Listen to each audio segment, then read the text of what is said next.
You know what it is and who it is. It is the morning run. Your man, Uncle Neely, Big Dog, Chico, Deuce the Scoop will be joining us as well. We got NBA action. We got portal action. We got pay for play. 75K for a high schooler. What in the world is going on? Coming up next right now on the morning run.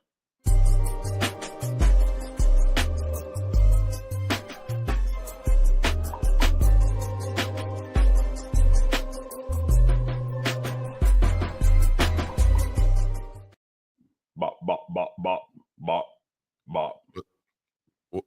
What's that? You don't always making noise in the background. Don't be going, blah, blah, blah, blah, blah, blah. I be shooting that gun on the head. We're not going to talk about shooting and beatboxing this show. Good morning. It's morning somewhere, 7 a.m. Hawaii time, 11 a.m. Mountain time, and 1 p.m. Central time. Big Dog Chico, Uncle Neely, and Deuce the Scoop in the building right here live and direct all across the globe. We're checking in. We appreciate you guys checking in too. Leave it in the chat. Let us know where you're checking in from so we can shout out your city, state, or country right now. The morning run. We will talk about all the topics, latest and greatest in sports and entertainment right now. Philip Dukes, Duke. Uncle Neely, what's happening? Big Dog, let me tell Duke something. Dukes? Yeah. You know, there's two things gonna whoop Duke's ass now. That's that link and that mute button. They're gonna whoop his ass. Like, you got that. Now wait, hold on now. Duke's gonna win the fight, but the early rounds gonna go to the link and the mute button. But when he get to round 6, 7, 8, he come on back. Deuce, hey Deuce, Chico let me bring the show in, dog. I saw that. Look. Yeah, I couldn't believe it. Look, Chico got mad and then didn't want to bring me back on the show. Yeah.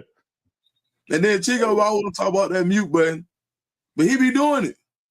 Yeah. That's a lie. Yeah. Coach Prime said that's a lie. It is a lie. He don't never mute his damn self, though. He always mute one of us. Oh, yeah. When I'm not talking, I'm muting myself. Because trust me, I'm talking in my head. I got things to say, but I mute myself. We understand you talking in your head. And answer yourself. Force a set tripping. Oh, now Portia said tripping and everybody else out there. Dukes was celebrating. You celebrating 420 yesterday, Dukes?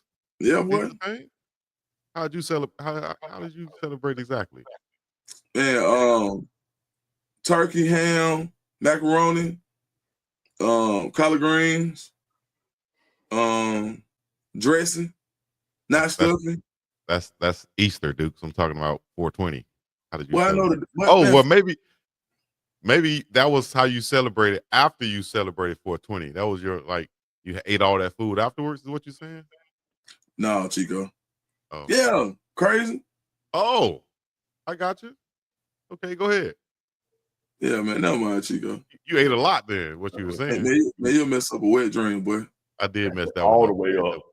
But wake up, the sheets just dry. Man, kill it. I make wet shit. Chico. That's that 98% though. Hey, if you just joining in, this is the morning run. It is Monday. It is the first Monday after spring ball. It is the first Monday with the portal open. So make sure when you're in this portal, when you're on the morning run, when you check in, tap in, let us know where you're watching from.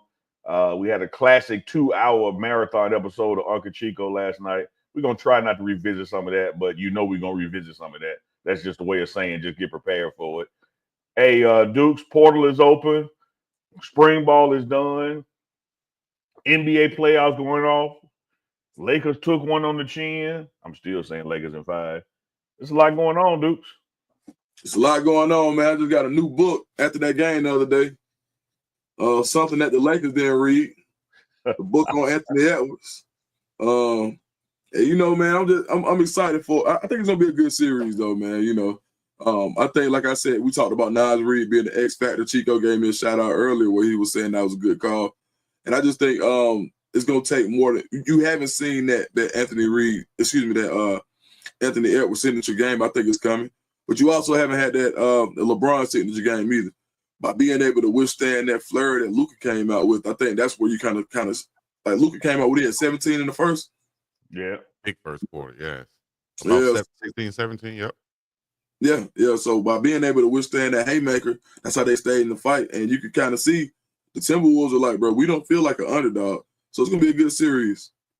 Man, you know, one of the things that I love about the dynamics of hoops and somebody having a big go off quarter like that, or even a big go off half, and end up losing the game. Here's where I'm going with this. When you look at like what happens with the Nuggets, a lot of times when the Joker has a big game, and thereby big games come from taking a lot of shots. Because if you're making a lot of shots, you're taking a lot of shots. The adverse effect of it is the other four people not getting involved. And then by the time that lead dog is going into his slump or getting tired, they haven't got a rhythm yet, you know, because they haven't touched the ball yet. So I always love that dynamic when I'm watching the game. Was like, what if Luka only scored 12 instead of 17 that quarter, and let somebody else get 5? And what that means, you know, rhythm wise for the team. It's gonna be an interesting series, man. It's a lot of interesting series going on, man. Like what Golden State did with Houston. Hold up, don't go past the Lakers right quick, because I got to say something about this. What y'all saying? Go ahead. You ready? Well, do you think that this is going to sustain throughout the series? The Wolves making 50% of their 3-pointers, 21 to 42. If you look at their stats, for one, LeBron only had 19 points. I don't think that's going to last. Jaden McDaniels, 25 points. Nas Reed, 23 off the bench. Are we expecting that for the whole series? I don't think so. I don't think that's going to last. The series is going to be a lot closer than a lot of people think. I can say that. I think the Wolves are out there with something to try to prove. Anthony Edwards even said he's going to try to send LeBron home. I think he's coming out there with that mentality, and he's that's transferred to the rest of the team. So I think they're coming out there taking on that challenge, but the Lakers still haven't played up to par. And the Timberwolves played, I think they're what's going to be their best game, shooting game of the series. So we'll see how that plays out. Dukes did call out Nas Reed. He was on fire from 3-point land. I was looking for a tweet that I made like years ago when he first came out of LSU. I was telling the Lakers, that's somebody you need to go get. I was tweeting them. And when you tweeted, did you tag the Lakers? It fell on deaf ears, though. I guess they didn't see my tweet and they drafted somebody else. But now Nas Reed. You think that they seen it, they would listen? I know they should have. I told them to go get Bowl too. I know they should have. Bowl. Hell. So that's all I'm saying. It's gonna be a great series, but I think the Wolves GMBDC. I like GMBDC. What is General Manager BiggDogg Chico. I had to help him figure it out. He was over there. I didn't see it. 3 of the 5 letters, his damn name, and he couldn't figure it out. Yeah, I ain't gonna lie. But you lucky I wasn't on that on the show with y'all last night, boy. Ooh, Chico. I know, because you could have been talking about the transfer that we got from Auburn, the safety. Yeah, can you tell us about him, dude? I'm trying to redirect that. That was cold-blooded right there. That was cold-blooded. No, that was cold-blooded. Yeah. But just to reiterate about how I feel like that series is gonna go before we get to the transfer portal. Yeah. Like you said, to your point, LeBron only scored what, 19? 19 points. All right, and what's he averaging for the year? 24.4. All right, and Anthony Edwards scored what, 22? 22. And he averaging what? I can't say off the top of my head. He probably what, like 28? 27? 27? Yep. So yeah, almost 28. So same thing. And I think the thing is though, when Anthony Edwards don't have to be your top scorer, and we know that LeBron James don't have to be either. But one thing about the Timberwolves, they hit on 74%. Their assist rate was 74% on passes scored. So basically on scoring after the pass. So it wasn't a lot of one-on-one ball. But the good thing about it is if you trust anybody in a one-on-one setting right now, I think that the Timberwolves have the best one-on-one player in the series. One-on-one, I'm taking Anthony Edwards over Luka right now because Anthony Edwards can pick you back up on the other side. Luka Doncic, all he gonna do is just give you a bunch of baskets. But after that, he ain't got no help for you. And the way that they masked Luka last year in the playoffs is where they had 2 7-footers who were actually pretty good defensively. He don't have that this year. You put Luka on the island. They've been doing Luka wrong on that side of the basketball. So we're gonna see what happens. But right now, I like the Wolves in 6 right now. Great point. I think they are definitely taking advantage of Luka when they see him guarding somebody. Hey man, hey, let's go right here. ISO right here. Yeah, exactly. Yes. Yeah. So I think, but the Lakers, free lunch. I think the Lakers can do the same thing with Rudy Gobert. If they bring that pick and roll out high above the top of the key, 3-point line, and make him guard and defend on the perimeter, they can do the same thing, I think, and take advantage of Rudy Gobert's inability to defend the perimeter shot. So But he's we'll a see. 5, Chico. Yeah, he's a 5. So they bring Right. him outside and make him defend on the pick and roll, just like they did Jackson, just like But Minnesota did Jackson Hayes. But that's not the same thing because Luka's role is to guard the perimeter. Yes, what I'm saying is anybody it's like you got to run a play to get Rudy Gobert. Yeah, but all you got to do is run a pick and roll to bring him out hot. Same thing the Wolves did. You can hide Rudy because he's a center. Okay, you can run zone and hide him. You cannot you can't hide Luka. There's going to be a way that JJ Redick finds out, hey man, they're taking advantage of us right here on deep. We got to find a weak link over there. What we know is they might be the one. I think that's going to be the one. I think he got exposed in series. Because think about this. He got exposed in series in the past. What I'm telling you is, how many times can you continue to run pick and roll in the play? Right now, you run pick and roll so many times that you put the rest of your team at a deficiency because that's the only way that you can score. The Timberwolves can hit you. They can run a basic set, and you know you're getting a mismatch with Luka. It don't matter who's in the game. He's a mismatch in the NBA defensively. Yes, we understand that. But there's ways they can find a way to like you said, Dallas had 2 7-footers. That means that Jackson Hayes is going to have to find a way to be key on this. He's going to have to defend. Body Bagger said Rudy was the weakness for the Wolves. Listen, but I'm starting to think that's Chico. I think that's Chico. I think that's Chico. No, that's just somebody seeing what I saw. If you bring him away from the basket, he's a liability. He was just talking about you last year. Now you're right. Hey man, he ain't taking that personal. You know, that's what it is. He's going with the takes. He don't care what he said yesterday. He like this take right here. There's no way.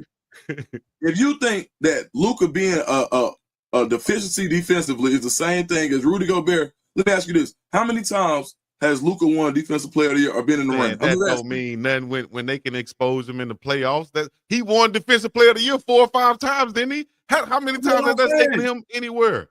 That's what I'm saying. He's gotten exposed every other series that they've played. That's how they've gotten eliminated. That's why you've seen Rudy Gobert on the bench. That's why you've seen him. Defensively, exposed where? Offensively. Defensively. How? And they can leave him on offense because he ain't going to make those shots away from the basket. Defensively, I explained to you. No, explain to me now. You're saying in the pick and roll, who did it?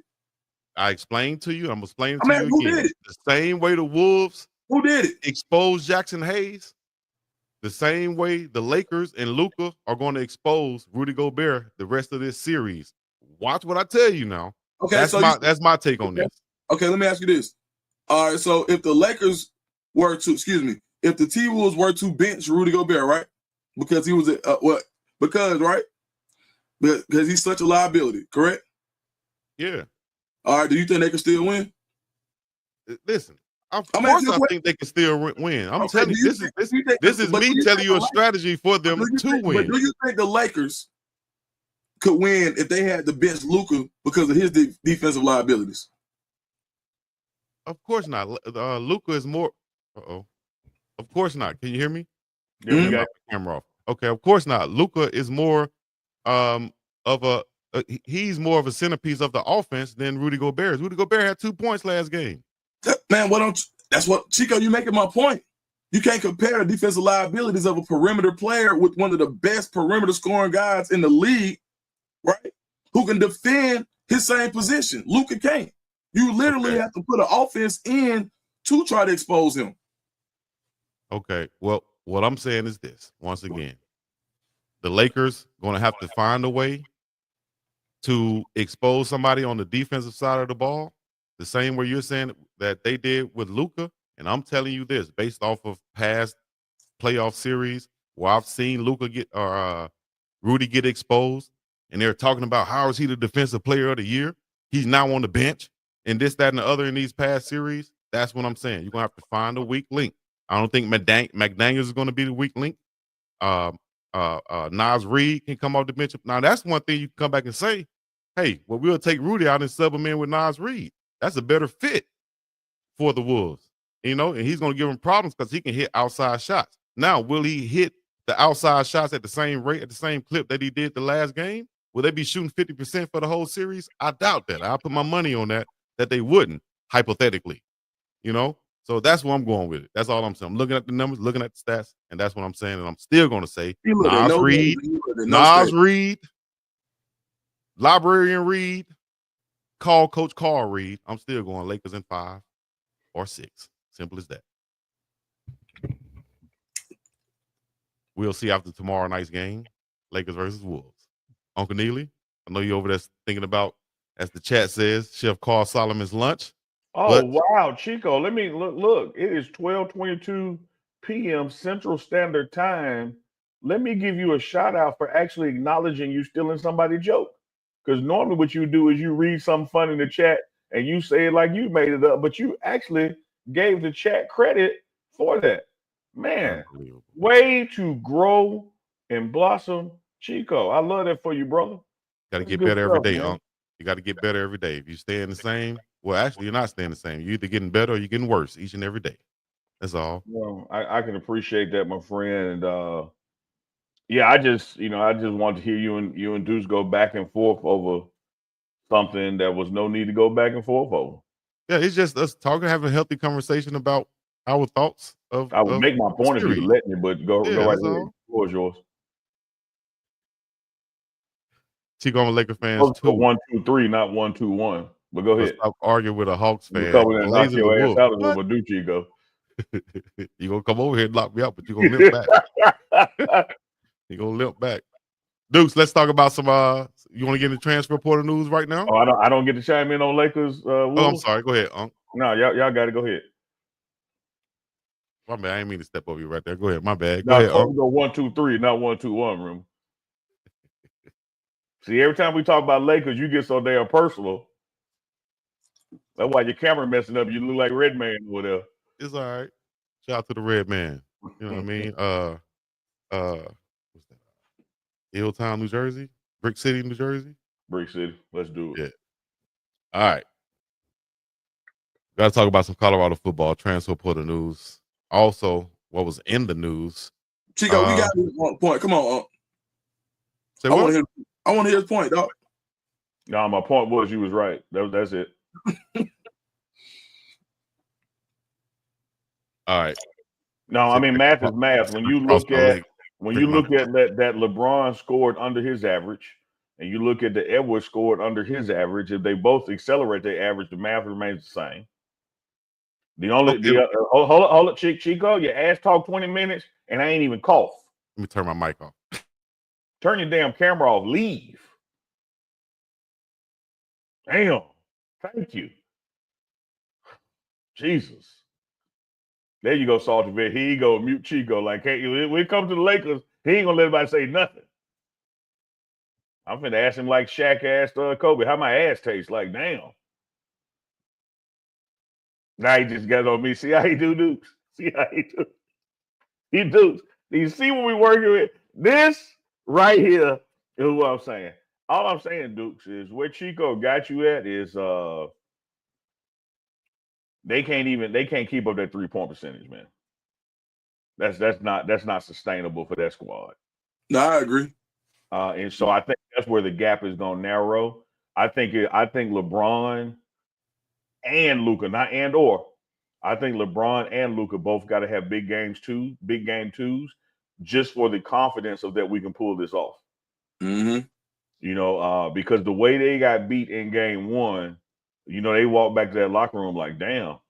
Did you see that coming? No, dog, I ain't see that coming. Right. Like we got whooped. And to your point about their liability defensively, them being the Timberwolves and it being Rudy, is like you're saying, you got to create something that makes him come out. He ain't just gonna go do that. He gonna stand in the paint. Right. And you know, it's almost like pick your poison, because like you said, I can bench him if I'm the Timberwolves and still win. You can't bench your defensive liability and still win because he's your offensive asset. Right. So math is math, man. It's going to be an interesting series to see what adjustments get made. Because this is like I always say when I compare the NBA playoffs to March Madness, the beauty of March Madness, I ain't got to do it but one time. And the worst team can beat the best team one time. Mm-hmm. Now what happens when the NBA playoff starts? This is about coaching. Yeah. Who can make the adjustment? Because here's what happens in March Madness, Dukes. Right. At some point in the game, for 5 to 7 minutes, you got to play man to man. Right. Like my 5 got to have a better 5 minutes than your 5, and we got to Mm-hmm. get, and then we got to, strategy comes in with fouling and milking the clock, working the possession, etc. In a 4-game series, it's about adjustments. Now we're going to see what adjustments are going to be made by the Lakers and this coaching staff.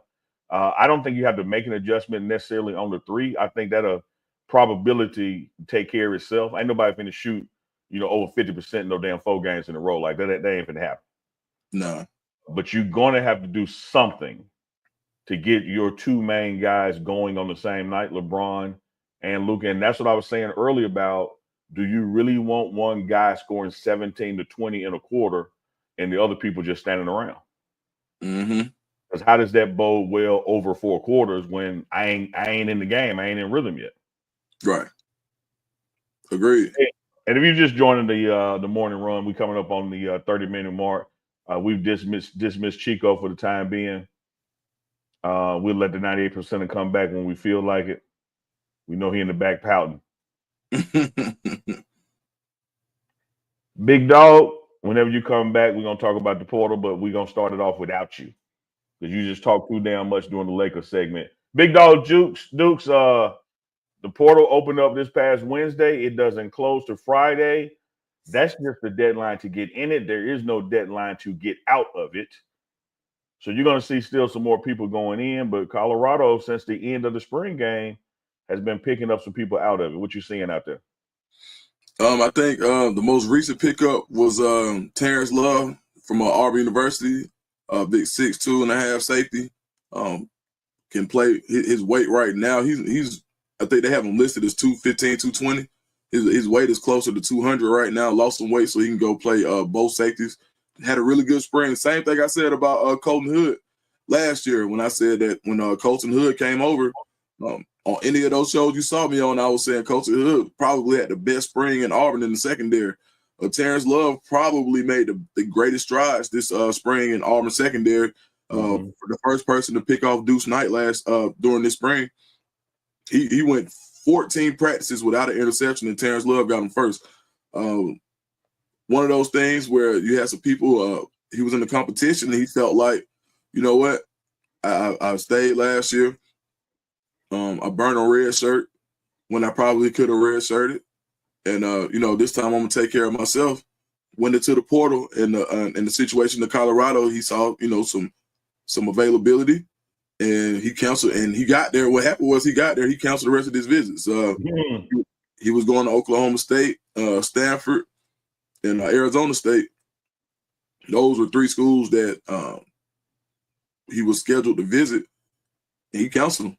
So I think that goes to show exactly what's going on in Colorado and the opportunity. And I think that spring game, I think what a lot of people saw was that spring game not only showed the fans what Colorado has going on right now, but it also showed some people who may be in the portal, like, you know what, I may be able to go help that team.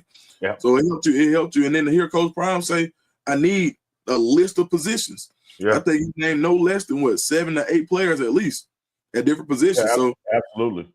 Yeah, And just updated as this morning, he'll let you know defensive tackle 1 or 2, 1 defensive end, linebackers 1, would love 2, another safety, 2 cornerbacks, wide receiver, not just a wide receiver, a dog. Mm-hmm. Yeah. Because let me tell you about the wide receiver room, man. You lost about 90% of the production with Travis leaving, Wester leaving, Will Shepard leaving, Jimmy Horn Jr. leaving, et cetera, et cetera, et cetera.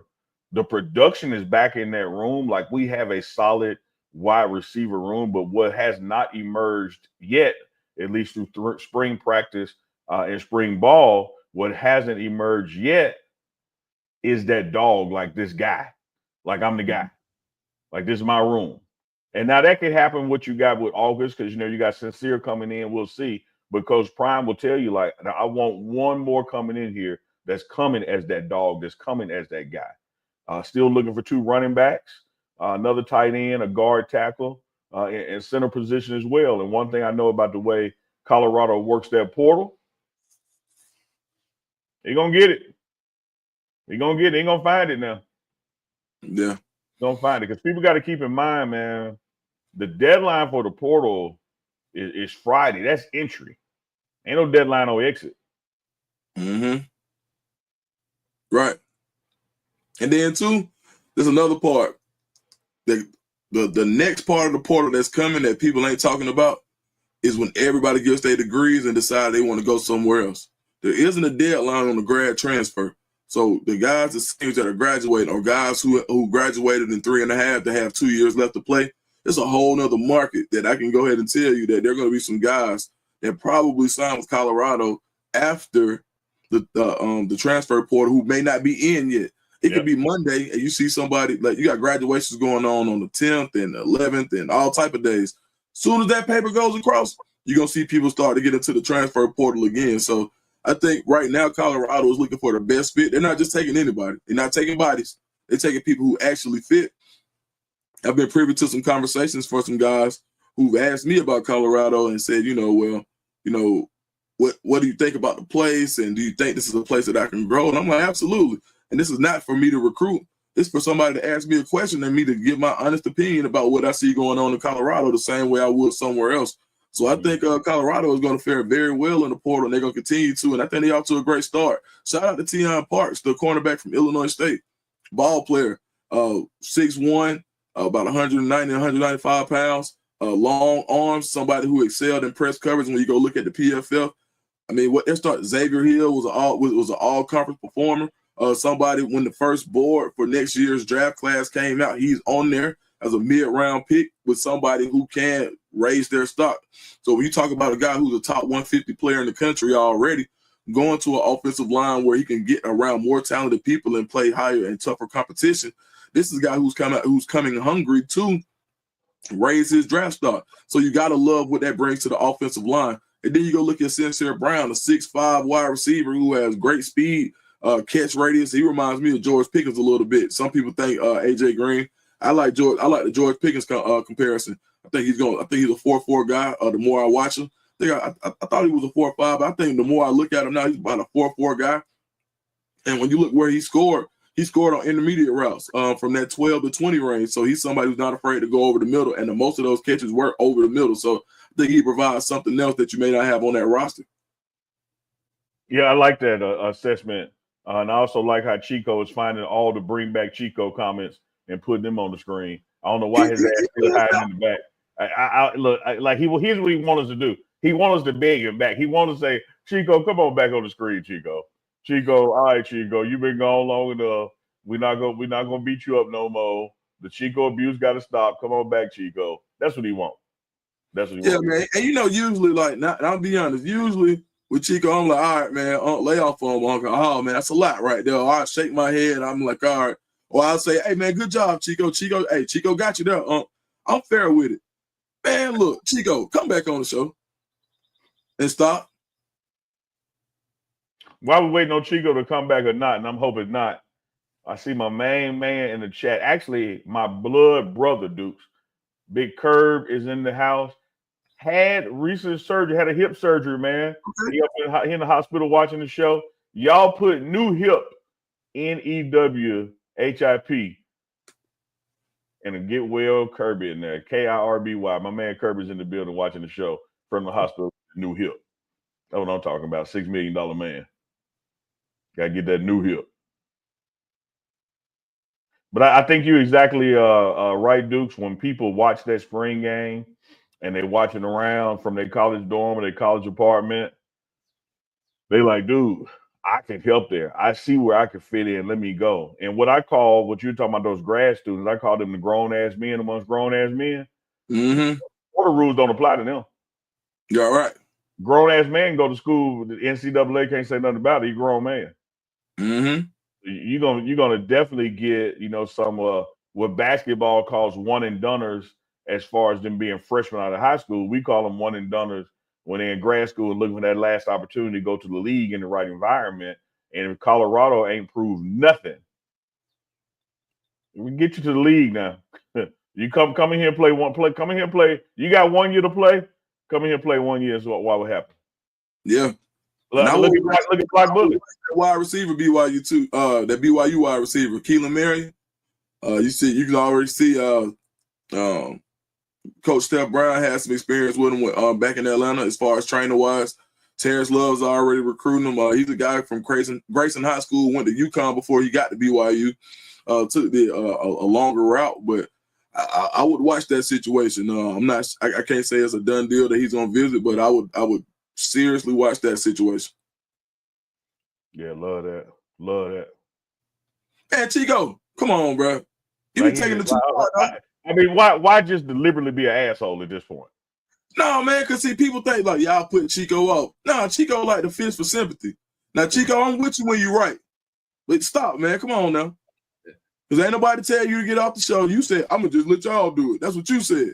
And he did it in response to him having hogged the whole Lakers segment. Like he was wrong. You finished or you done? Chico. That's all he wanted right there. Chico. That's all he wanted. Come on, man. You nailed it when you said fishing for sympathy. That's all he wanted, man. He said fishing for sympathy. Come on, Chico. That's cold, but what's up, man? What's up? I'm here. I've been in the listening to y'all.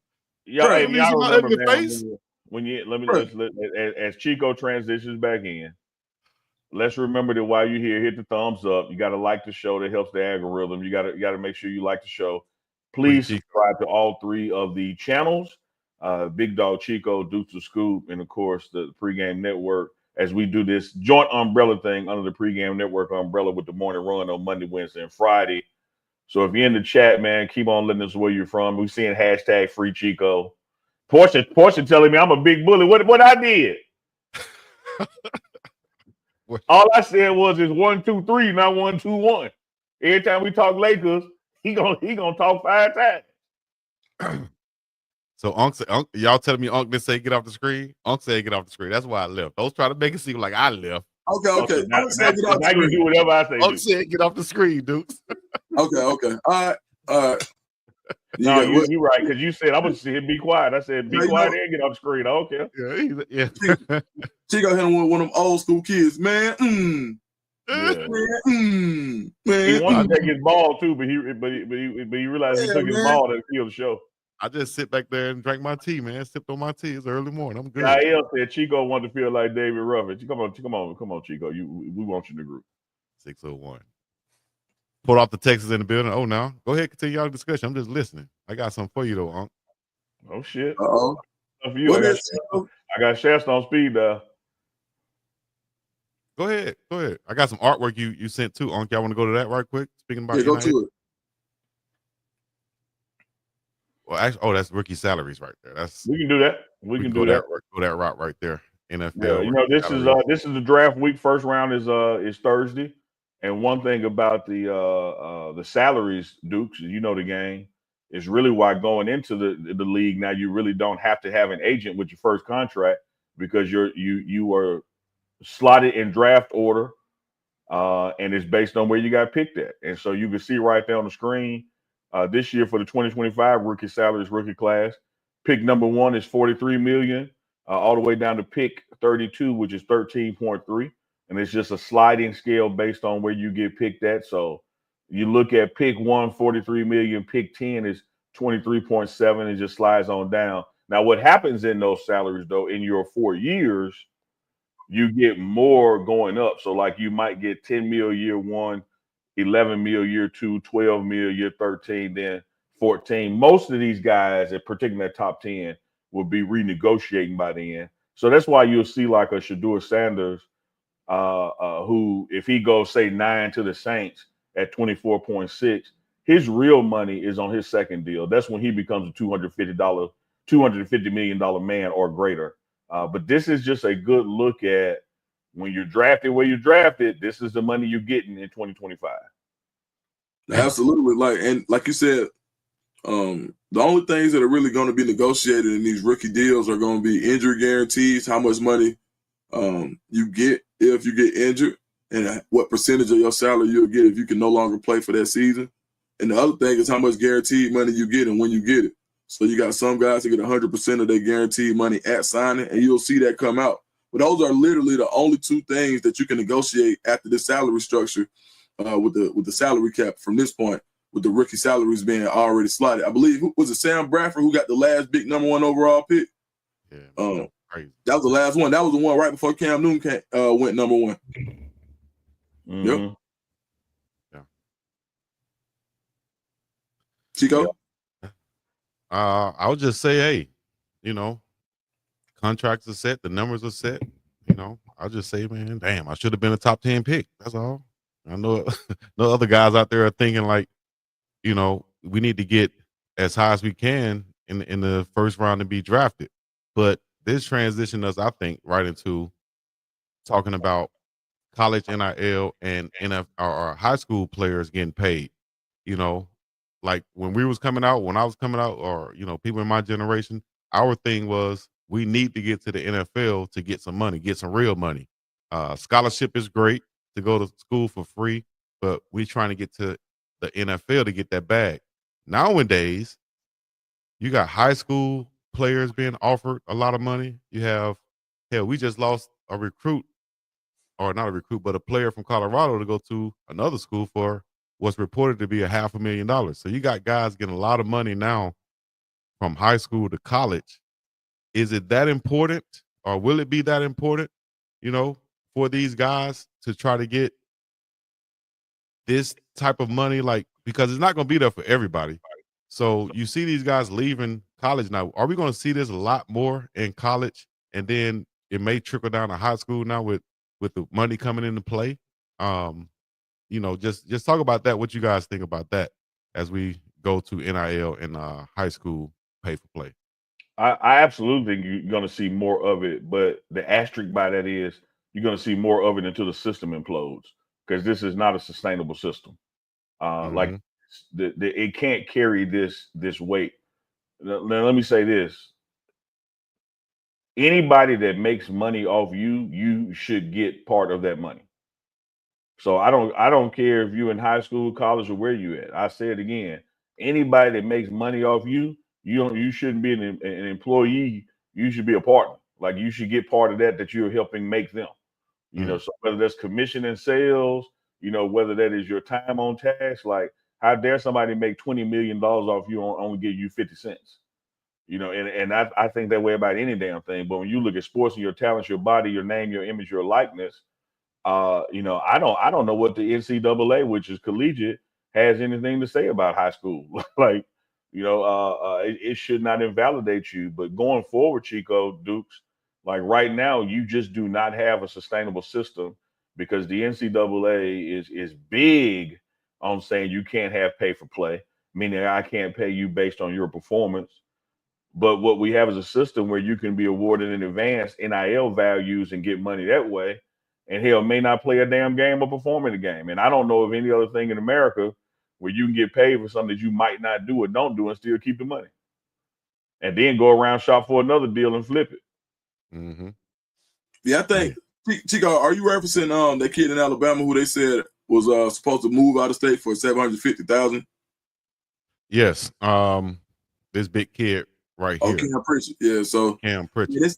They said one thing about it is this NIL landscape is so new to so many people that, okay, 750,000, and so I don't know if you remember years ago when people were giving out when sports agencies were giving out marketing guarantees, which they outlawed now.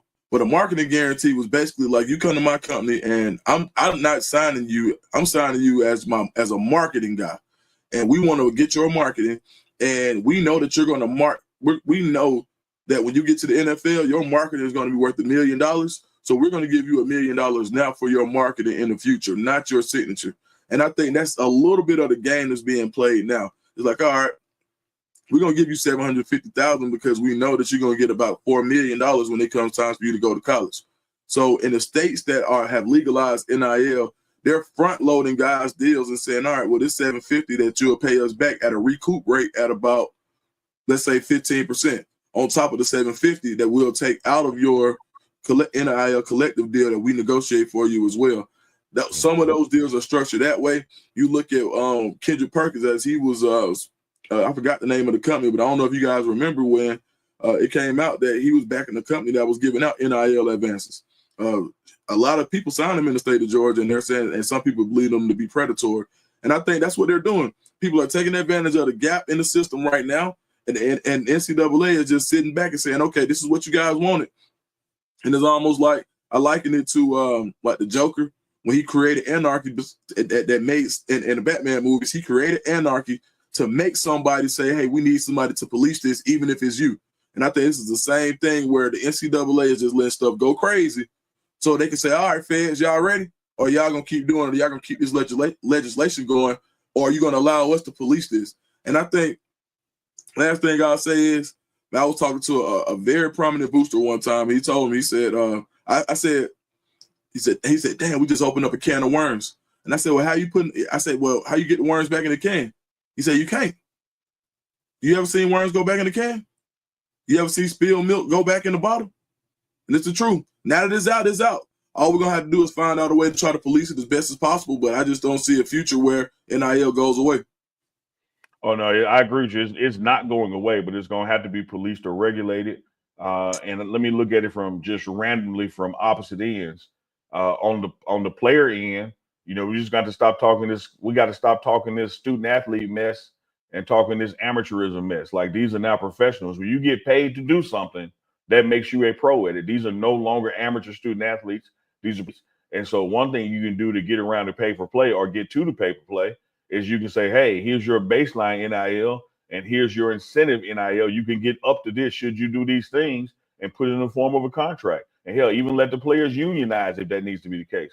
On the other end of the scale, from an NCAA or congressional standpoint, based on the size of the school and the conference and the money that you have raised or the money you can raise, I mean, you might have to have NIL caps.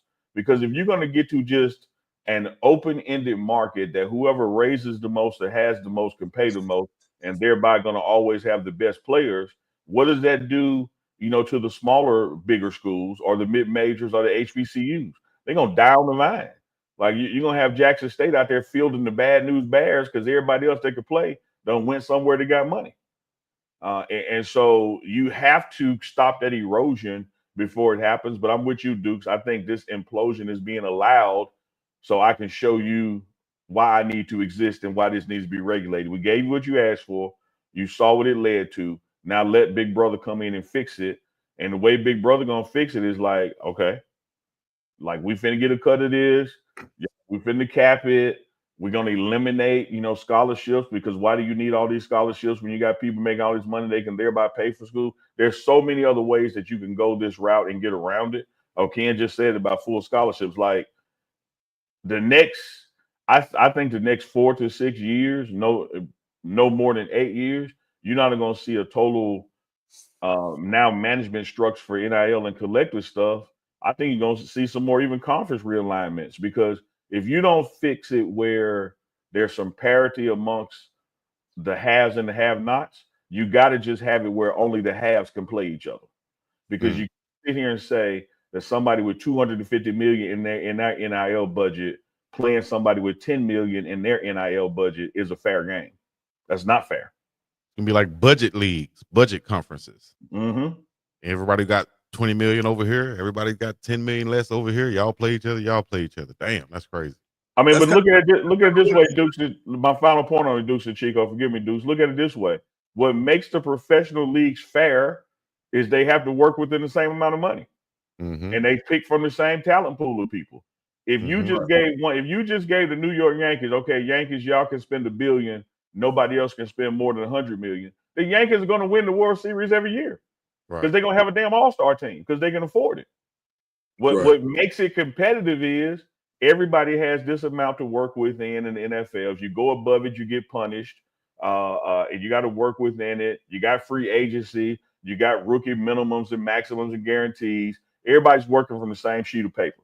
What you have right now in college is not the case. You literally have people got $250 million to spend, and they're playing somebody that only got $10 million to spend. But then you want to tell Coach Prime and Syracuse that you can't play a spring game together because it's a competitive advantage. The competitive advantage in college football is money, not practicing against each other. Right. You ain't lying. For real. And for everybody that don't know, real quick, Dukes, you can keep on going on that, is Cam Pritchard is a 2027 recruit and the #1 player in the state of Alabama. And Alabama doesn't allow players to benefit from NIL deals, but he got offered from a collective from another state that's able to offer them. So he would have had to leave his high school and go maybe out of state and, you know, transfer to another high school to get that money. So he effectively turned down $750,000 plus other deals to transfer and to stay there at Thompson. Yeah, I'm trying to say, Dukes. So I mean, this guy here, Dukes. I was going to ask this from an agent point of view or from a collective point of view. What if the kid doesn't pan out? Your loss. That's the risk you take. Yeah. Like so I see, they don't have anything. No, and but like Regina Kennedy is asking, are there provisions in NIL deals that schools can recoup money? For example, you have unexcused practices off the field issues such. Here's the thing. You're getting paid for your name, image, and likeness, right? The assumed value of it to make appearances, thereby blah, blah, blah, blah, blah. That has nothing to do with class, touchdown scores, yardage gain, whatever. So we're assuming you're going to do those things and assuming that your name, image, and likeness is going to have this value or greater, and we're basing it on that. If those things don't pan out, it just didn't pan out.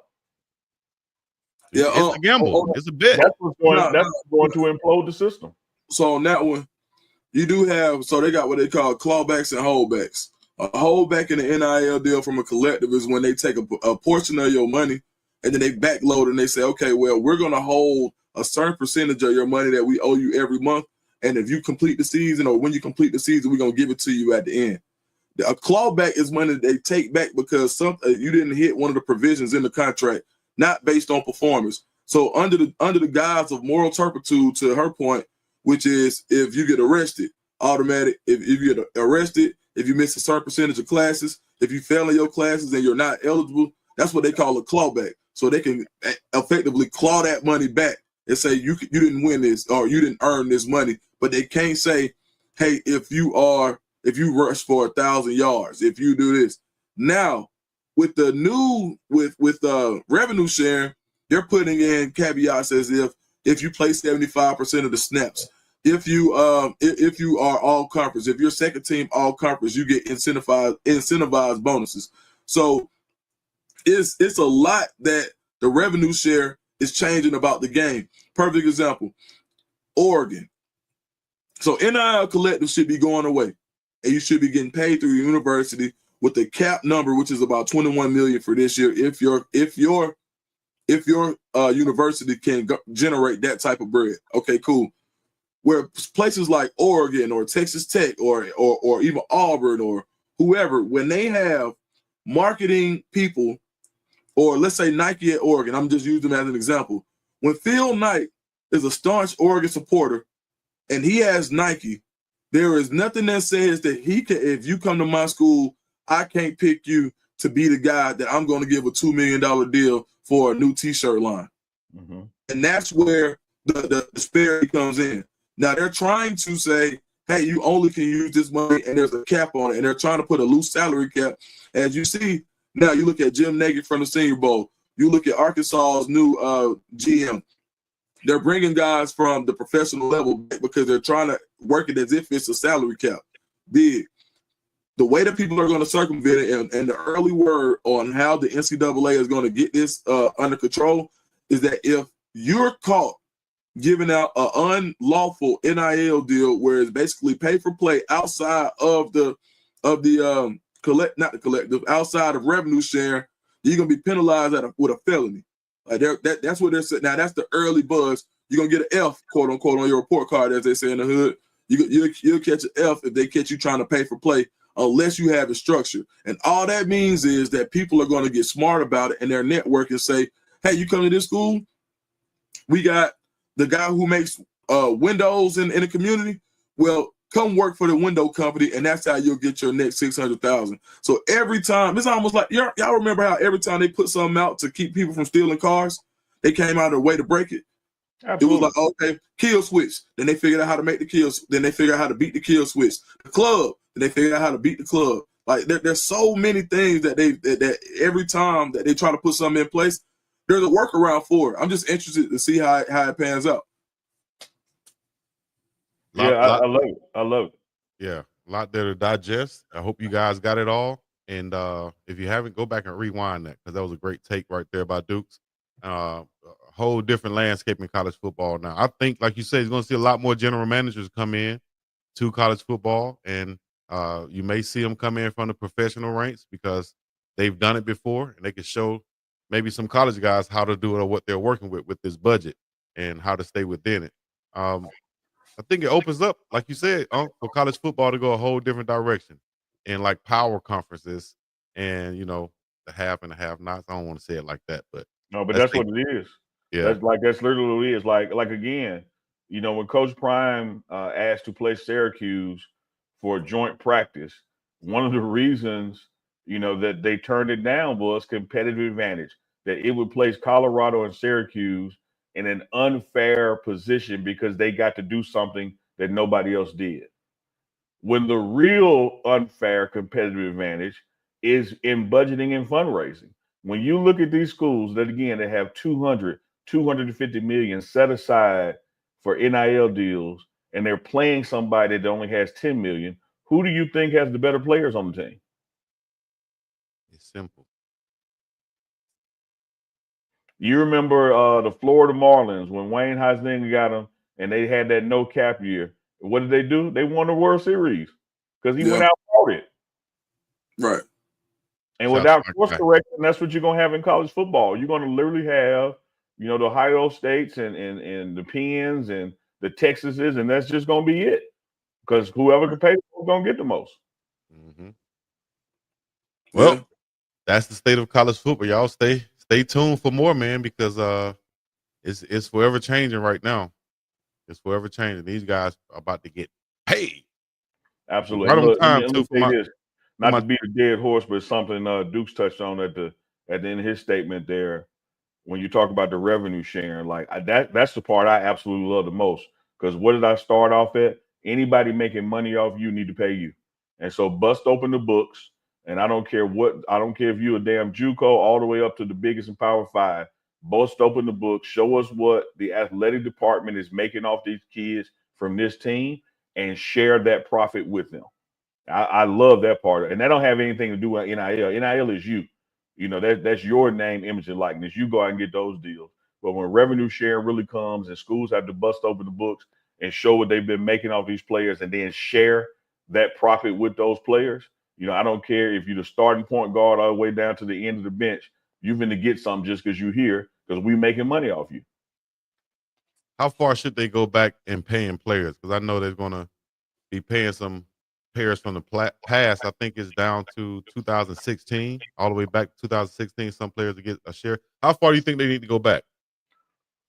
Oh man, I don't know. Say that again, Dukes. But seriously, how far do y'all think? I'll be your agent, man, and we'll just bust it down. Like we'll bust the money down. Let me get my look. I'll tell you what. Look. Dukes, let me look. One thing I try to do. I try to keep somebody from going unknowingly, unwittingly down a dead end street. Like you might not see the sign, you might not be from this part of town, you might not know ain't no turnaround down there. So hey, Dukes, ain't no exit down there. Okay. Dukes, if this man ain't paid you from that bet, he ain't gonna share from that deal with you. You're right. I ain't gonna say that, man. If I generate, anyways, how far do y'all think it should go back? It's hard. I don't know. At least back to my Reggie Bush days. They've been making literally billions off people for decades, for generations. Right. So why do y'all think they're putting like a a limit on it. We're gonna stop right here at 2016. Because they know we next. Reparations. Yeah, they know we next. Is.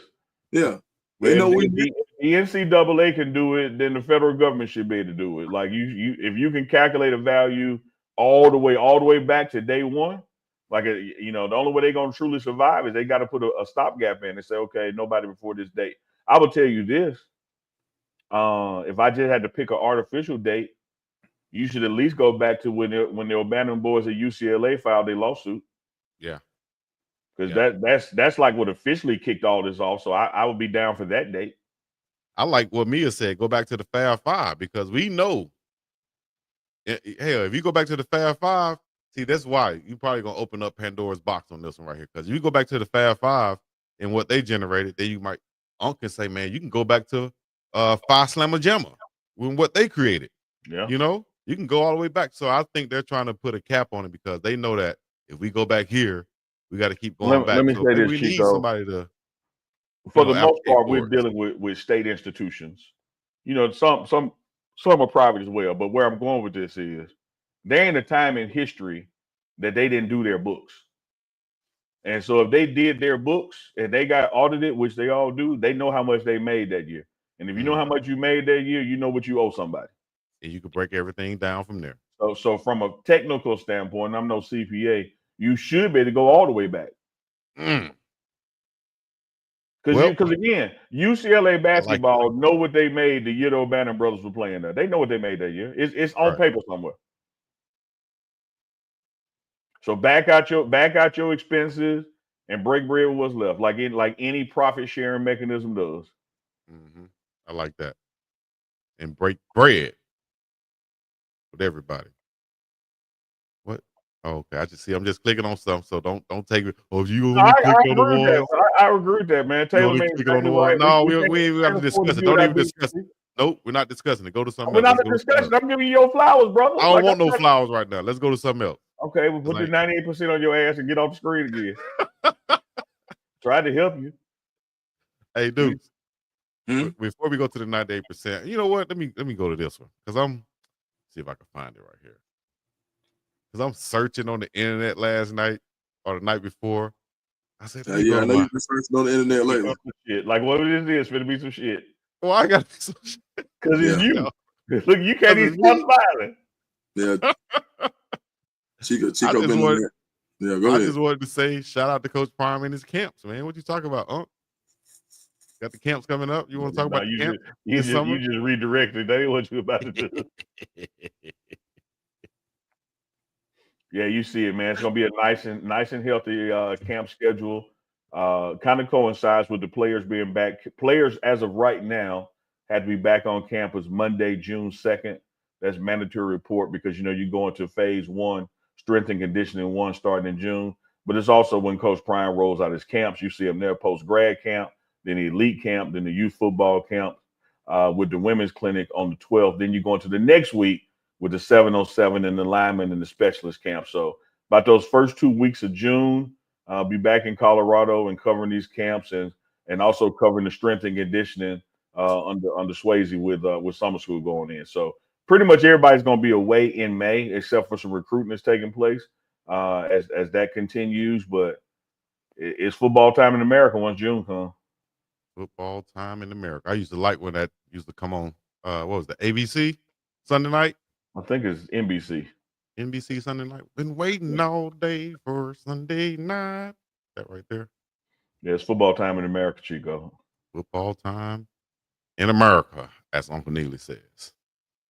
I've said it before, and I'll say it again, Chico. College football, another reason why we talk about the payment. College football is truly a year-round sport now. I mean, if you're winning, if you're like going all the way to the national championship, you play in February. Most teams, the only 2 months that you really have off are January and May. Yeah. Because you're gonna be doing strength and conditioning spring ball February through April. You're gonna come back June and July for summer 1 and summer 2. Then fall camp starts that last week of July, and you're there all the way through the bowl games. Like there's really no off season in college football anymore. I remember those times and those days, but as the chat say. We don't want to hear about your college days no more, Chico. So we'll go on to the other one. Shout out to Miss Aretha Burton. He took a break from baking those biscuits and said, by the way, fellas, I seen that Meg Thee Stallion pick y'all was talking about last night. Y'all talking about Meg? Now we didn't get to see it. We didn't have a good producer last night. King Yeah. on the phone says Ole Miss is the best team in the country. Howdy toddy. I'd like to hear more on that, King. They spending some money. Right, Deuce? They're spending some money over there to get some guys. Hey, Chico. Everybody spending money. They spent money last year. For sure. You know, they really. You heard what Lane Kiffin said about Carson Beck. Carson Beck. Yeah. That Miami gave him $4 million. He the best tweeter in the country. Kiffin. What's your overall thoughts about him? Because he's been to every damn school. I mean, he really just I don't know. He like a college football troll, but he and the offensive genius in the same breath. It's like cool guys. Like he's like he trolls, and of course, you know, he trolls Auburn often. So, but I tell you what, everybody at Auburn wanted him to be the coach. So when they be like they hate Lane Kiffin, I'm like, hey, this is what y'all wanted instead of somebody else I know. So yeah. I don't got no sympathy for it. Hugh Freeze. Hugh Freeze got some guys down there at Auburn. And that ain't no shot at Coach Freeze, man. Coach Freeze, my partner, man. He all right. Like, I ain't saying that, but I know somebody else who would have turned it up for sure. I think Coach, I wasn't a huge fan of him coming in Auburn at first, but I think with the recruits he got down there recently, I know he lost a couple guys, but he got some guys coming in there. I tell you what, it ain't a bet. Like as far as 1 through 4, it's gonna be hard to find a better top 4 receivers in the country than they got. Just 1 through 4. Is that even including freshmen that came in? Oh yeah, it depends. They got a freshman out of Atlanta named Sam Turner from Southwestern Cab, and I think he beat out right now. He would be the 4th receiver. But they got a guy from Wake Forest that was pretty good, and they still got Perry Thompson. You remember Perry Thompson? So, but 1 through 3, Malcolm Simmons, Cam Coleman, and Eric Singleton. Pretty tough. We gonna see, man. Like you got to put. But this is one thing about the NIL era. I don't care how much money you spend. It's almost like the Yankees when Steinbrenner, like at the turn of the 2000s, when they couldn't win it, when they were spending all the money. Yeah. Sometimes you got to line it up and play, and. You know, when you look at certain things, it's like, I don't care how much money you spend.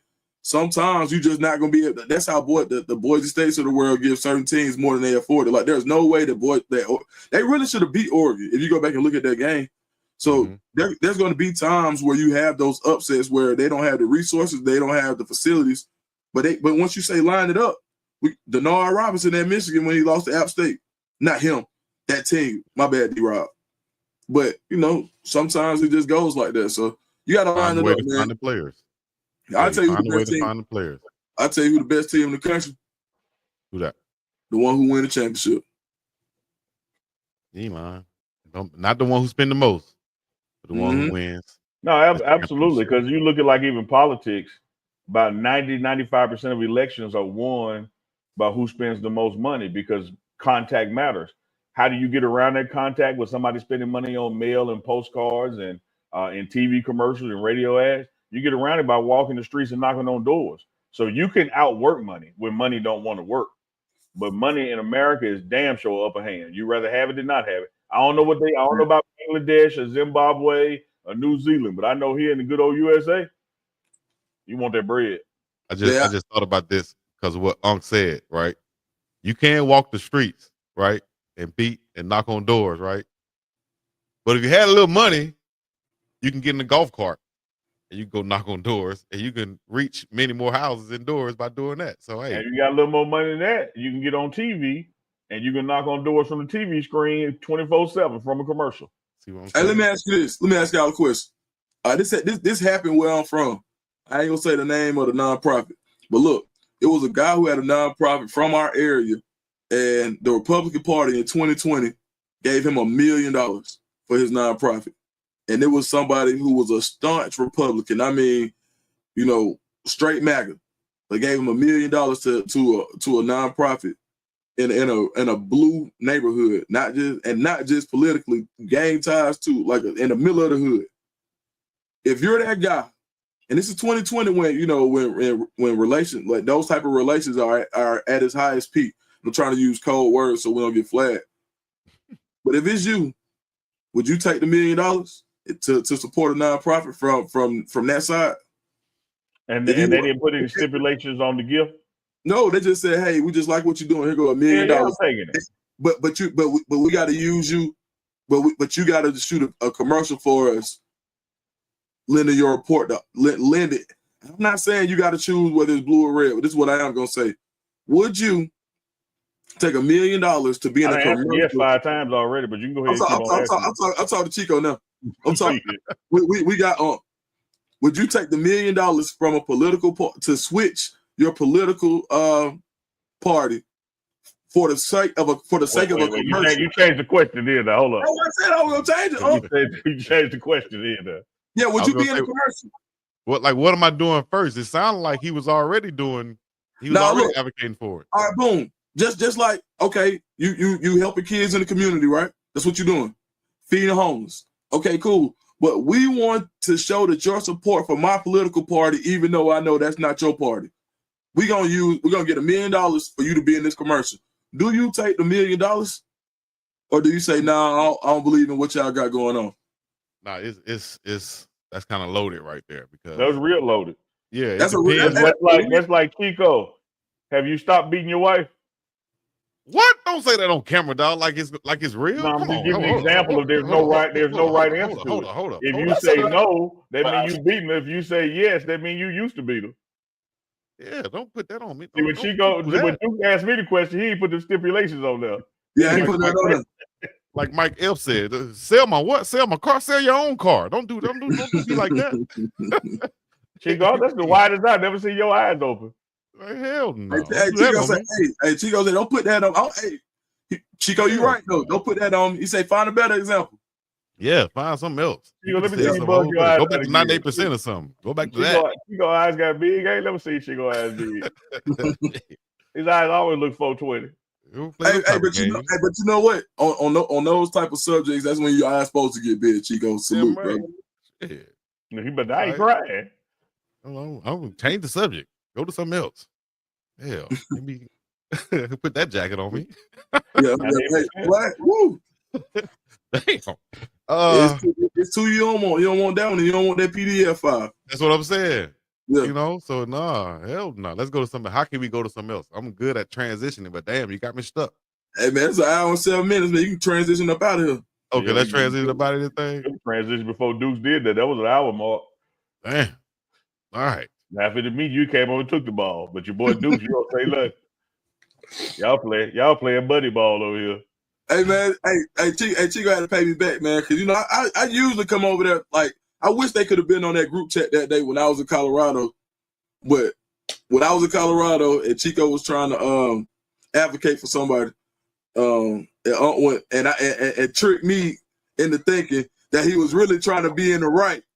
But we ain't gonna talk about that though. Dukes, I'm always trying to be in the right, man. Y'all trying to make it something else, dog. Dukes, wait till I give you the update from this past weekend. Chico, okay. Hey, Chico, wait till I give you the update from what I found. Hold on, Chico. Have you ever seen somebody jump in there and try to defend your honor like I did that day? I was like, no, man. Man. Don't do that, man. No, man. Did I not, Chico? I do like that right there. That's what you do right there when you got love for your brother. You know man. And then look, had me looking damn stupid when I found out what your real intentions was. See, you went out there hard for him, dude. Dude, you went out there hard for him. Dude, you almost made me change my mind. I was like, damn, maybe I'm wrong. Man, y'all know what it is, man. Y'all know how I'm coming. Y'all know how I'm rocking. We know what it is, how you coming, 98%. Man, exactly. Thank y'all for coming out.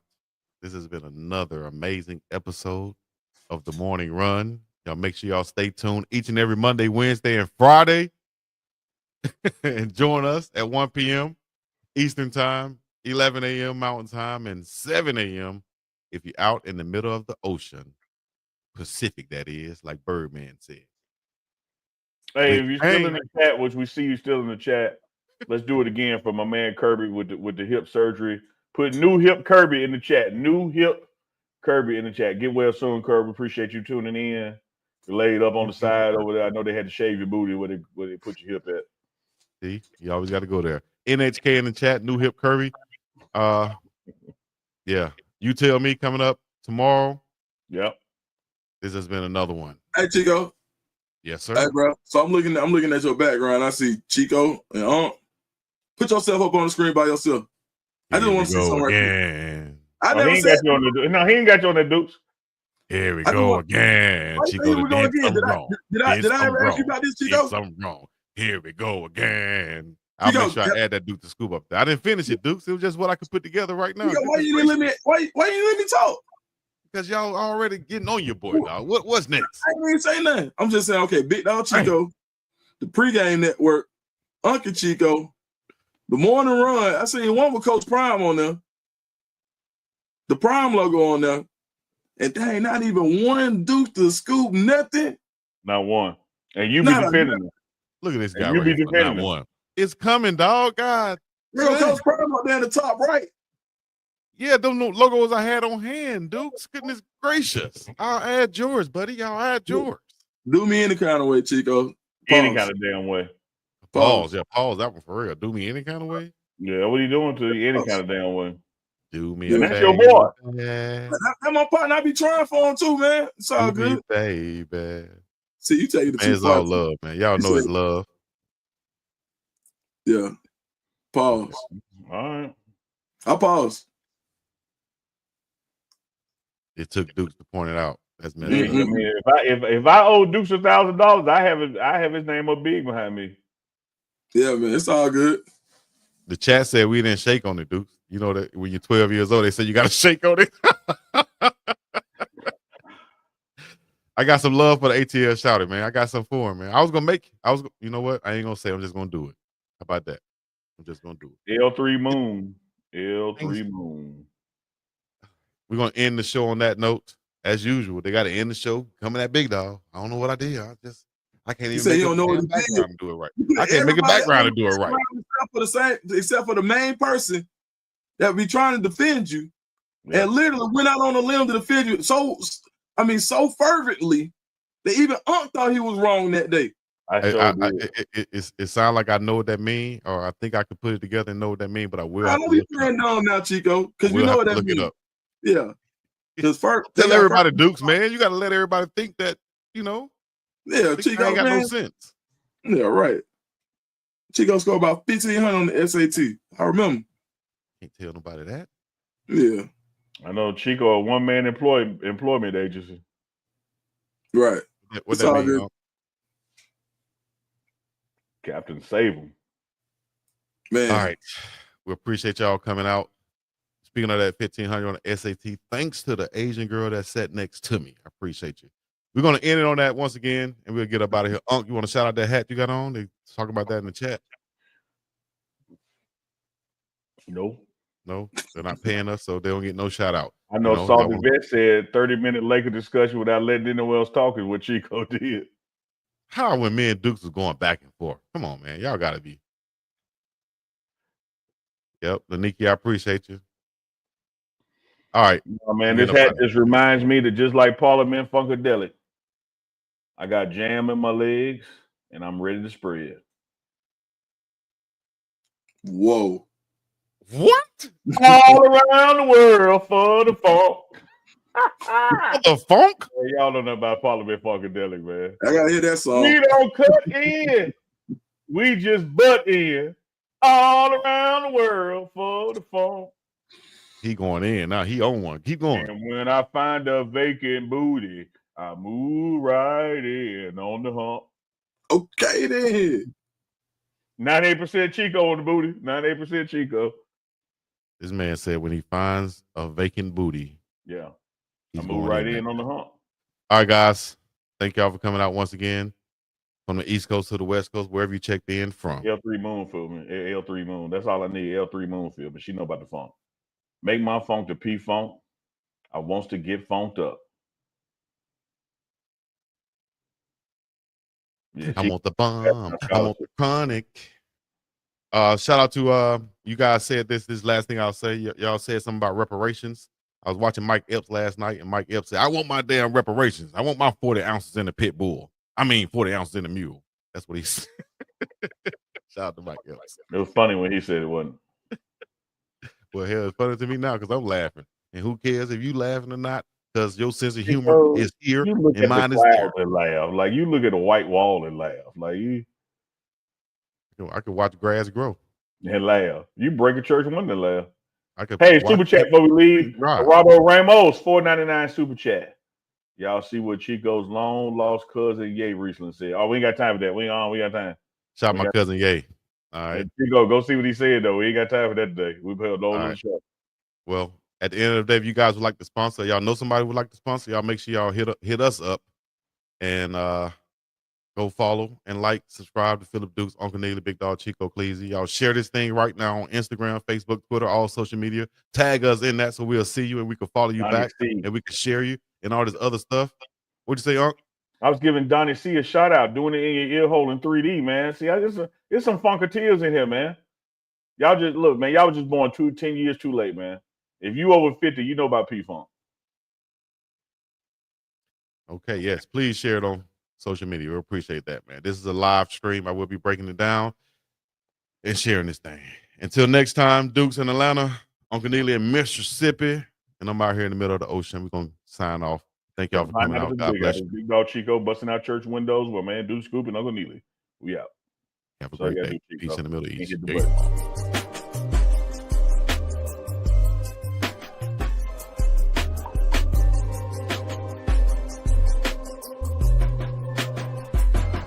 I'm going nowhere, Dukes, with this show in. I got to tell you about